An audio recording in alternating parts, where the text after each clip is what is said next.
തിരുക്കുമാരനും അമ്മ മാതാവിനും ഞാൻ ഒരുപാട് നന്ദി പറയുന്നു. എൻ്റെ പേര് ക്രിസ്റ്റി. ഞാൻ ആലുവയിൽ നിന്ന് വരുന്നു. ഞാനൊരു യാക്കോബ വിശ്വാസിയാണ്. ഞാൻ ഇവിടെ വന്നത്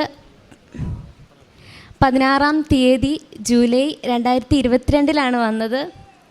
അന്ന് എനിക്ക് കൃപാസനത്തെ പറ്റിയോ ഇവിടുത്തെ പത്രത്തെ പറ്റിയോ ഉടമ്പടിയെ പറ്റിയോ ഒരു ഐഡിയ ഇല്ലായിരുന്നു. ഞാൻ ഇവിടെ വന്നു, തിരക്ക് കണ്ടു, ഞാനും ഉടമ്പടി എടുക്കാമെന്ന് കരുതി പത്രമൊക്കെ മേടിച്ചു. അപ്പോൾ ഞാൻ വിചാരിച്ചു പത്രം മാത്രമേ ഉള്ളൂ, വേറെ ഒന്നുമില്ല, ഉടമ്പടി അതോടെ തീർന്നു എന്ന്.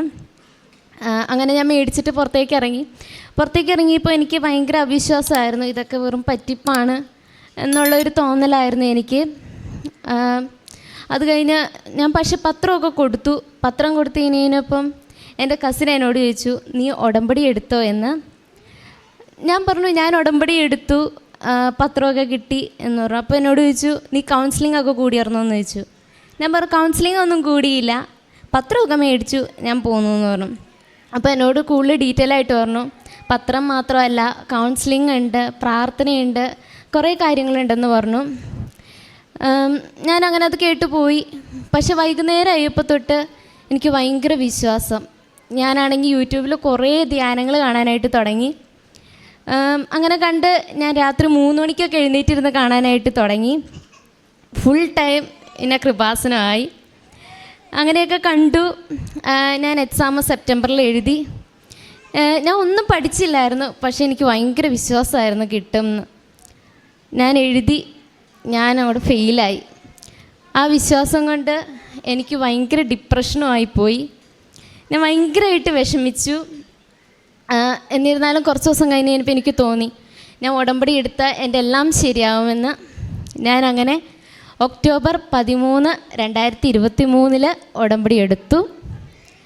ഉടമ്പടി എടുത്തു കഴിഞ്ഞ് ഞാൻ അച്ഛൻ പറഞ്ഞ പോലെ എല്ലാം ഞാൻ നോക്കി. എന്നുവെച്ചാൽ എല്ലാ ചൊവ്വാഴ്ചകളിലും അച്ഛൻ്റെ ആരാധനയിൽ പങ്കെടുത്തു. ബൈബിളൊക്കെ 30 മിനിറ്റ് എങ്ങനെയെങ്കിലുമൊക്കെ ഇരുന്ന് വായിക്കാനായിട്ട് ഞാൻ നോക്കി. കാരുണ്യപ്രവൃത്തി വലിയ കാര്യമായിട്ടൊന്നും ഞാൻ ചെയ്തില്ല. പിന്നെ എൻ്റെ കൺമുൻപിൽ കാണുന്ന പാവങ്ങൾക്ക് എന്നിൽ ഒതുങ്ങുന്ന പൈസയൊക്കെ കൊടുത്ത് ഞാൻ സഹായിച്ചിരുന്നു. അങ്ങനെ പിന്നെ കുമ്പസാരാണെങ്കിലും എല്ലാ 2 ആഴ്ചയിലും കൂടുമ്പോൾ നടത്തിയിരുന്നു. അങ്ങനെ എക്സാമിന് തൊട്ട് മുമ്പ് ഞാനിവിടെ വന്നു. അച്ഛൻ്റെ ബ്ലെസ്സിങ്സൊക്കെ മേടിച്ചു, കാശ് രൂപമൊക്കെ മേടിച്ചു. ഞാൻ പോയി എക്സാം എഴുതി, വീണ്ടും ക്ലബിങ്. പക്ഷേ എനിക്ക് വിഷമമൊന്നും ഉണ്ടായിരുന്നില്ല, എനിക്ക് ഭയങ്കര സന്തോഷമായിരുന്നു. കാരണം ഒട്ടുമില്ലായ്മയിൽ നിന്ന് എനിക്ക് 3/4 ഭാഗത്തോളം അമ്മ മാതാവ് തന്നു.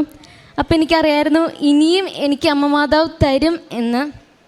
ഞാൻ ഒട്ടും മടിക്കാതെ അമ്മയുടെ അടുത്ത് വന്നു. ഞാൻ പറഞ്ഞു, അമ്മ മാതാവേ, എനിക്കൊരു ഡേറ്റ് ഇട്ട് കിട്ടണം, എല്ലാവർക്കും നീ ഡേറ്റ് ഇട്ട് കൊടുക്കുന്നുണ്ടല്ലോ, എനിക്കും ഇട്ട് തരണമെന്ന് പറഞ്ഞു. പക്ഷേ ഡേറ്റ് ഇട്ട് പ്രാർത്ഥിക്കേണ്ടതെന്ന് എങ്ങനെയാണെന്ന് എനിക്കറിയത്തില്ലായിരുന്നു. ഞാൻ പക്ഷേ കുറേ ഇങ്ങനെ സാക്ഷ്യങ്ങൾ കണ്ടു. അപ്പോൾ കുറേ പേരിട്ടത് കണ്ടു. പക്ഷേ ഞാൻ ഡേറ്റ് ഇടാൻ മറന്നുപോയി.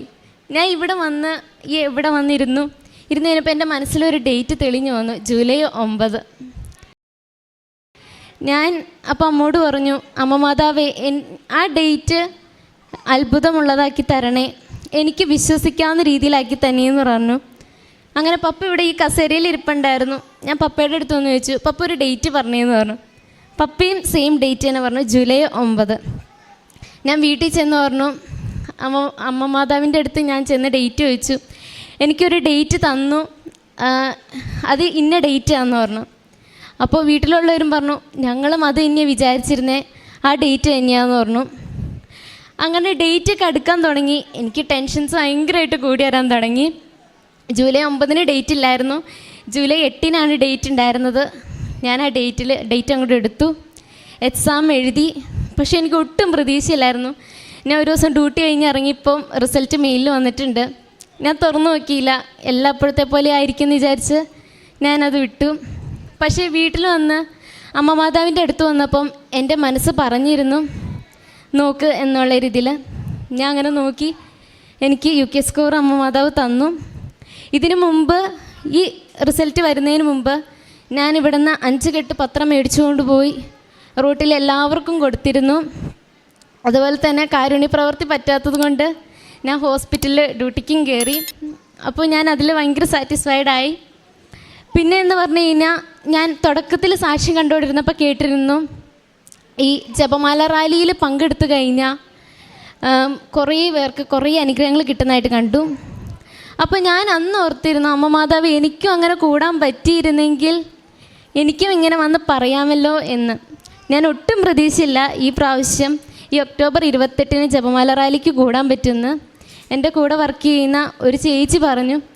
അങ്ങനെ വഴി ഞാനിവിടെ വന്നു, എൻ്റെ വീട്ടിലുള്ള എല്ലാവരും വന്നു, ഇവിടെ അറ്റൻഡ് ചെയ്തു പോയി. ഒക്ടോബർ 28 കഴിഞ്ഞ് വന്നിട്ട് നവംബർ 28 എൻ്റെ CBT പാസ്സാവുകയും ഡിസംബർ 28 2:30 അറ്റൻഡ് ചെയ്ത ഇൻ്റർവ്യൂ എനിക്ക് കിട്ടുകയും ചെയ്തു. എനിക്കതിനു മുമ്പ് ഇൻ്റർവ്യൂസ് ഓഗസ്റ്റിൽ ഒരെണ്ണം വന്നു. അത് പിന്നെ ഞാൻ വേണ്ടെന്ന് വെച്ച് അറ്റൻഡ് ചെയ്തതാണ്. പക്ഷെ കിട്ടാണ്ടിരുന്നപ്പോൾ എനിക്ക് വിഷമമായിരുന്നു. അത് കഴിഞ്ഞ് പിന്നെ ഇൻ്റർവ്യൂസ് ഒന്നുമില്ലായിരുന്നു. ഞാൻ കട്ട ഡിപ്രഷൻ വീണ്ടും ആയിരുന്നു. അപ്പോഴാണ് അമ്മ മാതാവ് ഈ ഡിസംബർ 28 2:30 എന്ന് ഇട്ട് തന്നത്. എനിക്ക് ആ ഡേറ്റ് കണ്ടപ്പോൾ തന്നെ അറിയായിരുന്നു ഇതെനിക്ക് വേണ്ടി തന്നെ ഇട്ട് തന്നതാണ് എന്നുള്ളത്. അതും ഞാൻ ഉദ്ദേശിച്ച ഡിപ്പാർട്ട്മെൻറ്റ് തന്നെ നല്ല കിട്ടി. പക്ഷേ എനിക്ക് ഭയങ്കര പേടിയായിരുന്നു. കാരണം എൻ്റെ കൂടെ ആരുമില്ല, ഞാൻ അറിയാവുന്ന ആരുമില്ല. ഞാൻ കുറേ പേരുടെ അടുത്ത് ചോദിച്ചു, ആർക്കും ആ സ്ഥലം അറിയത്തില്ല. അപ്പോൾ എനിക്ക് ഭയങ്കര ടെൻഷനായിരുന്നു. അമ്മ മാതാവിൻ്റെ അടുത്ത് ഞാൻ പറഞ്ഞു, എനിക്കിത് വെച്ചതാണെങ്കിൽ അമ്മ മാതാവ് എനിക്ക് അവിടുത്തെ ഒരാളെ തന്നെ പരിചയപ്പെടുത്തി തരണമെന്ന്. അങ്ങനെ എൻ്റെ ഏജൻസിയിൽ നിന്ന് തന്നെ പോയ പിള്ളേരെ എനിക്ക് കിട്ടി. ഏജൻസിക്കാർ പറഞ്ഞെന്നല്ല ഞാൻ അറിഞ്ഞത്, എനിക്ക് അവിടെ നിന്നുള്ള പിള്ളേർ തന്നെ എന്നെ ഇങ്ങോട്ടേക്ക് കോണ്ടാക്റ്റ് ചെയ്തു. ഞാൻ പോലും അറിയാണ്ട്, സത്യം പറഞ്ഞാൽ ഞങ്ങൾ നേരിട്ട് പോലും കണ്ടിട്ടില്ല, മിണ്ടിയിട്ടില്ല. വാട്സപ്പിലൂടെ ഉള്ള ചാറ്റിങ് മാത്രമേ ഉള്ളൂ. അങ്ങനെ 2 പേരെ എനിക്ക് കിട്ടി. ഇത് അമ്മ മാതാവ് തന്ന ഏറ്റവും വലിയ അനുഗ്രഹമാണ്. പിന്നെ ഞാൻ വെച്ചിരുന്നത് എൻ്റെ അമ്മയ്ക്കും പപ്പയ്ക്കും നടുവേദന, 1 വർഷത്തോളമായിട്ട് നടുവേദന ഉണ്ടായിരുന്നു. അപ്പോൾ ഞാൻ അമ്മ മാതാവിൻ്റെ അടുത്ത് പറഞ്ഞു, അമ്മ മാതാവെ അത് മാറ്റി കൊടുക്കണേ എന്ന്. അങ്ങനെ എൻ്റെ പപ്പയുടെയും അമ്മയുടെയും നടുവേദന മാറി. ഞാൻ ഉടമ്പടി എടുത്ത് 3 മാസമൊക്കെ കഴിഞ്ഞപ്പോഴത്തേക്കും കുറയാനായിട്ട് തുടങ്ങി. പിന്നെ എൻ്റെ അനിയത്തിക്ക് 10ാം ക്ലാസ്സിൽ നല്ല മാർക്ക് കിട്ടണേ എന്ന് ഞാൻ പ്രാർത്ഥിച്ചു. കാരണം അവളൊന്നും അത്ര ഇൻറ്റൻസീവായിട്ട് എടുത്തില്ല. എനിക്ക് ഭയങ്കര ടെൻഷനായിരുന്നു. പക്ഷേ അമ്മ മാതാവ് നല്ല മാർക്ക് തന്നെ കൊടുത്ത് അനുഗ്രഹിച്ചു. ഇത്രയും തന്ന അമ്മ മാതാവിന് ഞാൻ 1000 നന്ദി പറയുന്നു. ഇത് എൻ്റെ ജീവിതത്തിൽ സംഭവിച്ചത് അമ്മ മാതാവിൻ്റെ ഒരു ഇതും കൊണ്ട് മാത്രമാണ്. ഈ ഉടമ്പടി എടുത്തത് വഴി ഞാൻ ക്ഷമിക്കാനായിട്ട് കുറേയൊക്കെ പഠിച്ചു. എനിക്ക് നേരത്തെ ഭയങ്കര ദേഷ്യമായിരുന്നു. അമ്മ മാതാവിൻ്റെ ഉടമ്പടി എടുത്തത് മുതൽ എൻ്റെ ദേഷ്യമൊക്കെ കുറഞ്ഞു. അതുപോലെ തന്നെ ഞാൻ എന്തിനിറങ്ങി തിരിച്ചാലും അമ്മ മാതാവ് എനിക്ക് ബൈബിൾ വഴി എനിക്ക് വാക്യങ്ങൾ ഇട്ട് തരും, എല്ലാം ഇട്ട് തരും. അപ്പോൾ എനിക്ക് ഭയങ്കര ഉറപ്പാണ് ഇനിയും അങ്ങോട്ടേക്ക് എല്ലാത്തിനും കൂടെ ഉണ്ടാവും, എല്ലാത്തിനും സഹായിക്കും എന്നുള്ളൊരു പൂർണ്ണമായ ഉറപ്പ് എനിക്കുണ്ട്. നന്ദി അമ്മ മാതാവേ. പരിശുദ്ധ അമ്മയുടെ മധ്യസ്ഥതയിൽ ഈ മകളുടെ ജീവിതത്തിൽ ഈ ഒരു വിശ്വാസത്തിൻ്റെ യാത്രയുടെ ഒരു സാക്ഷ്യമാണ്. വളരെ വ്യക്തമായിട്ടും വളരെ സരസമായിട്ടും അത് പറഞ്ഞിട്ടുണ്ട്. അതിൽ ഏറ്റവും പ്രധാനപ്പെട്ട ഇവിടെ വന്നിട്ടുള്ള, കാരണം ഇത് ഉടമ്പടി ഒരു പുതിയൊരു പ്രാർത്ഥനാ രീതി ആയതുകൊണ്ട് തന്നെ ഇപ്പോൾ നിങ്ങൾ ആദ്യമായിട്ട്, ഇപ്പോൾ ആരെങ്കിലും കൂടുതൽ പറഞ്ഞ് പഠിച്ചു വരുന്നവർക്കല്ല, ആദ്യമായിട്ട് വരുന്നവർക്ക് ഇതെപ്പോഴും ഒരു സംശയം, ഒരുപാട് സംശയങ്ങളും, കാരണം ഒരുപാട് കാര്യങ്ങളിത് പുതിയതായിട്ടുള്ള രീതികളൊക്കെ ഇതിലുണ്ട് എന്ന് തോന്നും. പക്ഷേ ഇത് ഉടമ്പടി ജീവിച്ചു തുടങ്ങുമ്പോൾ മനസ്സിലാവും വ്യക്തമായിട്ടും പണ്ട് ഈശോ ആഗ്രഹിക്കുന്ന കാര്യങ്ങൾ മാത്രം വ്യക്തമായ നിബന്ധനകളിലൂടെ പ്രത്യേകമായിട്ടൊരു രീതിയിൽ പരിശുദ്ധ അമ്മ നമുക്ക് ക്രമീകരിച്ച് നൽകിയ വലിയൊരു പ്രാർത്ഥനയുടെ ശൈലിയാണ്, ഒരു ജീവിത ശൈലിയാണ് എന്ന് പറയുന്നുണ്ട്. അപ്പോൾ ഈ ഒരു സാക്ഷ്യം അവസാനിക്കുമ്പം ഈ മകൾ വ്യക്തമായിട്ട് പറയുന്നുണ്ട്, എൻ്റെ വ്യക്തിപരമായിട്ട് ഒരുപാട് കുറച്ച് മാറ്റങ്ങൾ പറയുന്നുണ്ട്. കുറച്ചും കൂടെ ക്ഷമിക്കുവാനും പ്രാർത്ഥിക്കുവാനുമായിട്ട് എനിക്ക് സാധിക്കുന്നുണ്ടെന്ന് പറയുന്നത്. അത് അപ്പം ഉടമ്പടി എപ്പോഴും ഒരു കാര്യസാധ്യത്തിന് വേണ്ടിയാണ് എന്നുള്ള ഒരു ചിന്ത എപ്പോഴും നമുക്ക് ഉണ്ടാവരുത്. കാര്യസാധ്യം ഇതൊരു വ്യക്തിയുമായിട്ടുള്ളൊരു ബന്ധത്തിലേക്ക് അടുപ്പിക്കുന്ന ഒരു പ്രാർത്ഥനയാണെന്നുള്ളതാണ്.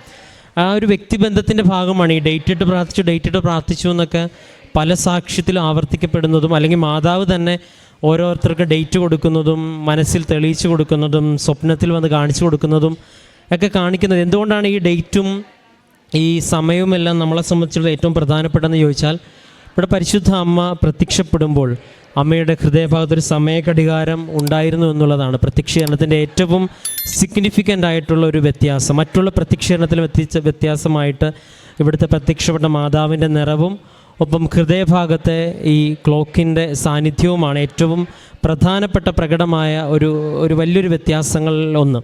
അപ്പോൾ ഈ സമയം അതുകൊണ്ടാണ് നിങ്ങൾ ഉടമ്പടി സാക്ഷ്യം പറയുമ്പോൾ നിങ്ങൾ എടുത്ത ഡേറ്റ് പറയാനായിട്ടൊക്കെ പറയുന്നത്. ഈ ഡേറ്റും നിങ്ങൾ ഈ ഉടമ്പടിയിൽ ചെയ്യുന്ന കാര്യങ്ങളുമായിട്ടൊക്കെ സമയബന്ധിതമായിട്ട് നിങ്ങളിത് വേഗത്തിൽ നടന്നോ അതിൽ ലാഗുണ്ടോ എന്നൊക്കെയുള്ളൊരു പഠനത്തിനും വേണ്ടിയാണ്. ഈ പഠനങ്ങളൊക്കെയാണ് അച്ഛൻ ഇവിടെ ഒരു ആരാധനയിൽ അവതരിപ്പിക്കുന്നത്.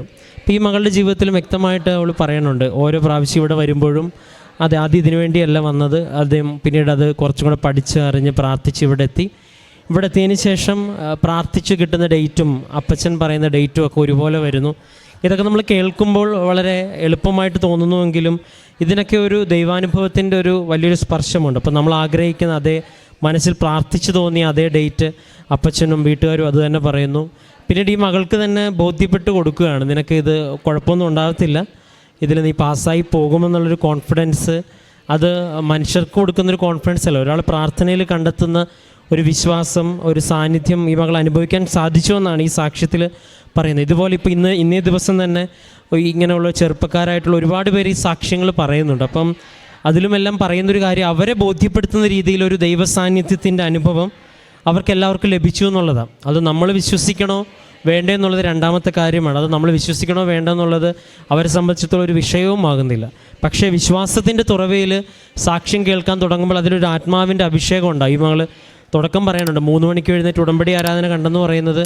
അപ്പം എന്തോ ഒരു ആത്മാവിൻ്റെ ഒരു ആകർഷണം, അതാണ് എൻ്റെ പിതാവിനാൽ ആകർഷിക്കപ്പെടാനല്ലാതെ ആരും എൻ്റെ പക്കൽ വരികയില്ലെന്ന് പറഞ്ഞു. ഇവിടെ പറഞ്ഞിട്ടുള്ള കുറേ സാക്ഷ്യങ്ങൾ, അക്രൈസ്തവരായ പറഞ്ഞ സാക്ഷ്യങ്ങളും അവരും പറയുന്നുണ്ട്. ഈശോയും മാതാവിനൊക്കെ കാണുമ്പോൾ എന്തെന്നില്ലാത്തൊരു ആകർഷണം തോന്നു പറയുന്ന ഒരു ആത്മാവിനെ സ്വന്തമാക്കാൻ ആഗ്രഹിക്കുന്ന ഒരു വലിയൊരു ആകർഷണം മാതാവിലും ഈശോയിലും ഒക്കെ ഉണ്ട്.